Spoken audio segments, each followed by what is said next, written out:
그 상황이 다 끝나고 나서 우리 여직원이 그 방아쇠 안전고무라고 있는데 다시 안전고무를 끼우려고 하다가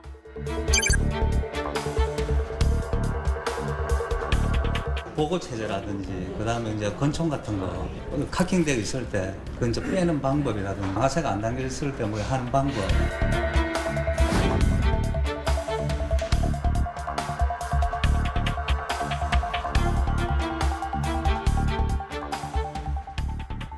네, 어머니가 운영하던 미용실에 들어가서 난동을 부리던 20대 아들을 검거하는 과정에서 경찰이 총기 오발 사고를 냈습니다.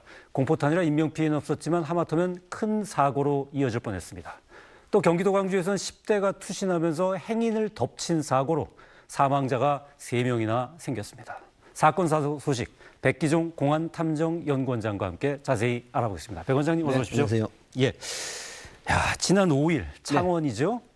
그 20대 남성이 어머니가 운영하는 미용실에 들어가서 뭐 난동을 부리다가 뭐 흉기까지 휘둘렀다고 하는데 어찌된 일입니까? 네, 5일 낮 12시 창원시 용호동이라는 한 그 상가 아파트 아파트 상가 내에 있는 미용실입니다. 이 미용실 내에서 이제 60대 업주, 미용실 업주죠. 그리고 50대 남성 손님, 여성 손님이 있었는데 나중에 밝혀지지만 20대 남성인데 그 60대 업주, 미용실 원장의 아들로 밝혀졌죠. 이 아들이 갑자기 흉기를 소지하고 들어와서 네. 그 안에서 난동을 벌여가지고 어머니 그 원장은 7군데 얼굴과 이제 목 등 7군데 상처를 입었고 그다음에 50대 여성과 50대 남성은 그렇게 중상은 아니지만 그래도 꽤 큰 피해를 입고 결국 병원에 이제 이송해서 치료를 받았는데 뭐 남성은 큰 요하는 그런 피해가 아니라서 아마 병원 치료는 안 받은 걸로 알고 있습니다. 왜 그랬답니까? 사실 이 아들이 이제 경찰 진술에서는 평소에 어머니가 잔소리를 많이 한다. 뭐 빈둥거리고 논다, 일을 하지 않는다면서 이제 뭐 어머니한테 용돈을 달라고 한다라든가 이런 여러 가지 이유가 있었겠죠. 그래서 어머니가 이제 평소에 아들 말을 잘 들어주지 않고 이 무시를 한다. 이렇게 생각을 하고 불만을 가지고 있다가 어머니가 일하는 토요일이거든요, 5일이.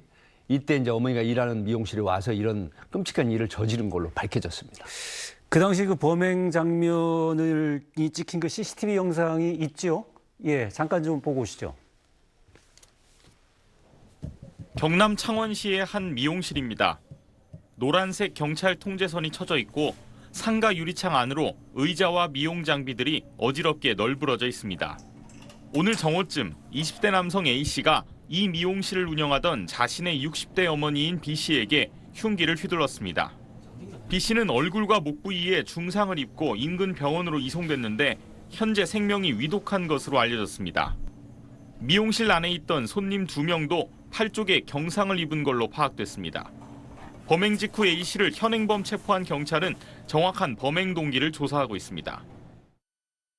네, 그런데 문제는 이제 그 뭐 범행 현장도 이제 제압을 하고, 네. 그다음에 범인을 잡아서 이제 인계하고 네. 다 잘했는데 그 다음에 무슨 총기 오발 사고를 냈다고요? 그 다행히 뭐 공투포탄이었다고는 하는데. 네, 이제 지구대 경찰관이고 이제 여자 경찰관이 함께 출동을 한 거죠. 그래서 그 난동을 부리는 이제 범인을 테이저건을 발사해서 이제 제압을 합니다. 그래서 순찰차 태우고 이제 지구대로 그 철수하는 과정에 이 평소에 그 권총이 격발이 되지 않기 위해서 물론 안전핀도 있지만 이 안전고무를 끼웁니다. 뭐 저도 이중으로 이제 안전장치라는 거군요. 현직에 있을 때 방아쇠가 당겨지지 않게 하기 위해서 그 안에다가 맞춤식으로 안전고무를 끼우는데 이걸 뺐다가 이제 그 보통 사격하기 전에는 이걸 빼거든요.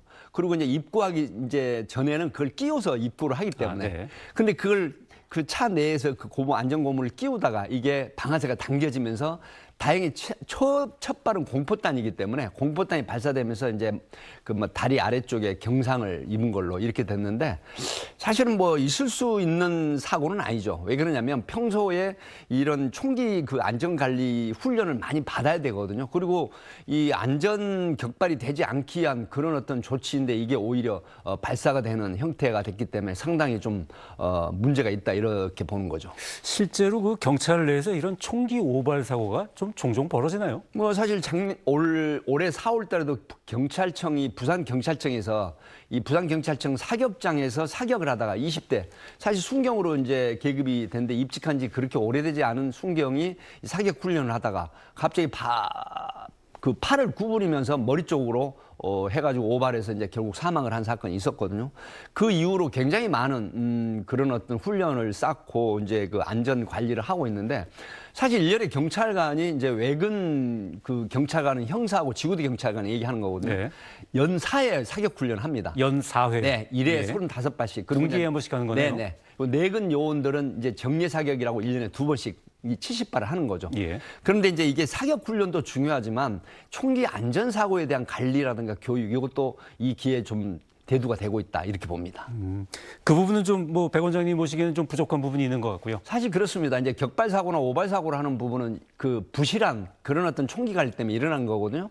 그렇기 때문에 총기로 인한 징계를 가끔 그 경찰관들이 현직에 있을 때 이제 받게 되는데 뭐 총기 사고라고 하는 거는 징계를 먹을 때 어떤 행위가 있고 징계를 먹지 않을 때 행위가 있는데 이번 이 여자 경찰관 거는 현장에서 범인을 제압을 확실하게 하고 그다음에 이제 안전고무를 끼우는 상태에서 이제 오발이 됐기 때문에 아마 이 부분은 징계를 하지 않고 그냥 교육만 하는 수준으로 끝났다. 그런데 총기 사고는 정말 조심해야 됩니다. 지금 이 오발 사고 일으킨 경찰은 이제 징계를 안 받고 그냥 주의. 그렇습니다. 예만 했고 주의 경고 처분이죠. 보통 그냥 주의 경고 처분으로 끝납니까 오발 사고는? 그렇지 않습니다. 만약에 이 직무 집행을 했을 때 약간 가행하는 경우가 있거든요. 근데 예. 가행 대응했다라고 하면 이제 형사상 입건되기도 합니다. 가실상해나 가실치사 그렇게 하고 또 징계 조치를 당하기도 하는데 그렇지 않고 이제 일반적으로 현장에 가서 이 범인을 제압을 하고 난 이후에 돌아오면서 총기 관리 전에 했던 행태 이런 부분은 크게 가실점이 없다라고 하면은 이 징계를 하지 않고 경고나 교육 정도로 끝나는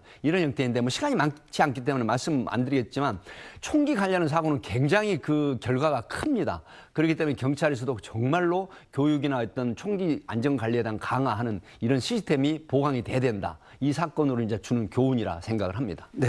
이번엔 그 경기도 광주에서 일어난 사건을 한번 좀 얘기를 해보죠. 지난 7일 날 그 13층 상가 옥상에서 뭐 10대가 투신을 했는데 그 밑에 지나가던 세 명이죠. 네. 세 명이 이제 그 이 투신하는 이 뭐라고 표현해야 되는지 모르겠습니다만. 투신돼서 이제 사망을 한 사건이 발생한 그렇죠. 겁니다. 그래서 정말 날벼락처럼 그 투신자에게 이제 이게 깔린 거죠. 네. 말하자면 이게 이런 일 왜 그러니까 사실은 18세 그 미성년자입니다. 네네. 18세 미성년자가 이 13층에 그 상가 내에 있는 정신과 병원에 예. 진료를 마치고 제가 이제 취재를 해보니까 10여 분 뒤라고 해요. 그런데 2시 36분경으로 CCTV에 나오는데 결국 13층 옥상에 올라가서 투신을 했단 말이죠. 그런데 이게 청천벽력이라고 하죠. 마른 하늘의 날벼락.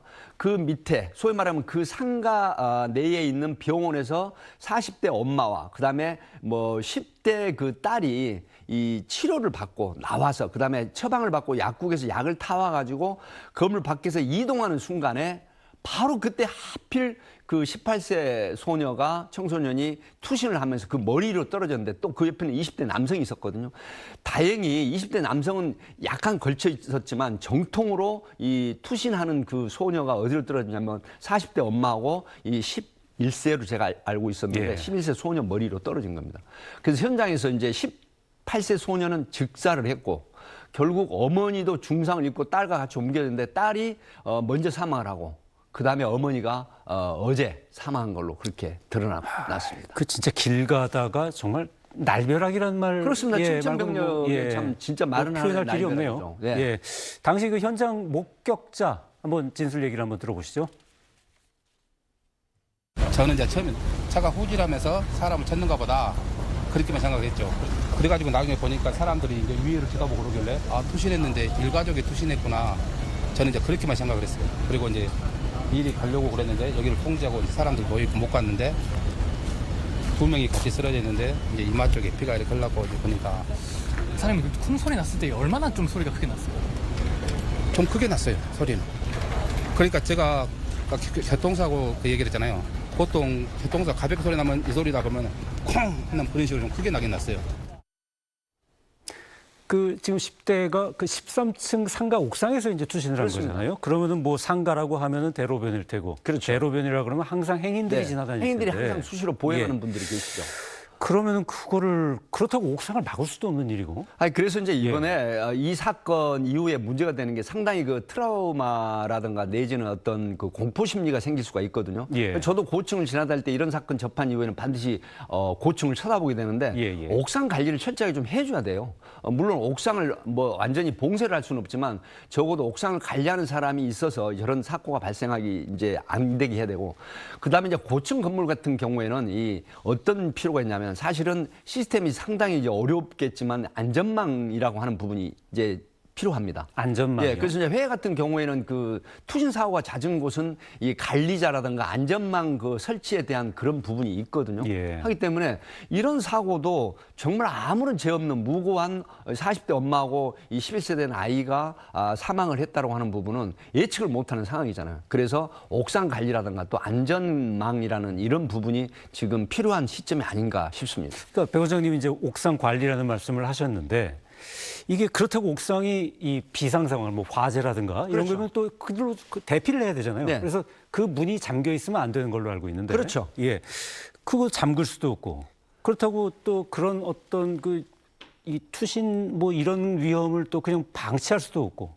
그래서 뭐 안전망을 설치해야 된다는 말씀입니까? 그렇다고 그래가지고 그거를 항상 관리자가 24시간 상주하면서 할 수도 사실은 현실적으로 힘든 일이고. 사실 제가 옥상 관리를 하지 않는 바람에 예전에 경기도 용인에서 벽돌을 투척을 해가지고 또 큰 그 피해를 입은 사건도 있었거든요. 예, 초등학생들이. 기억납니다. 예.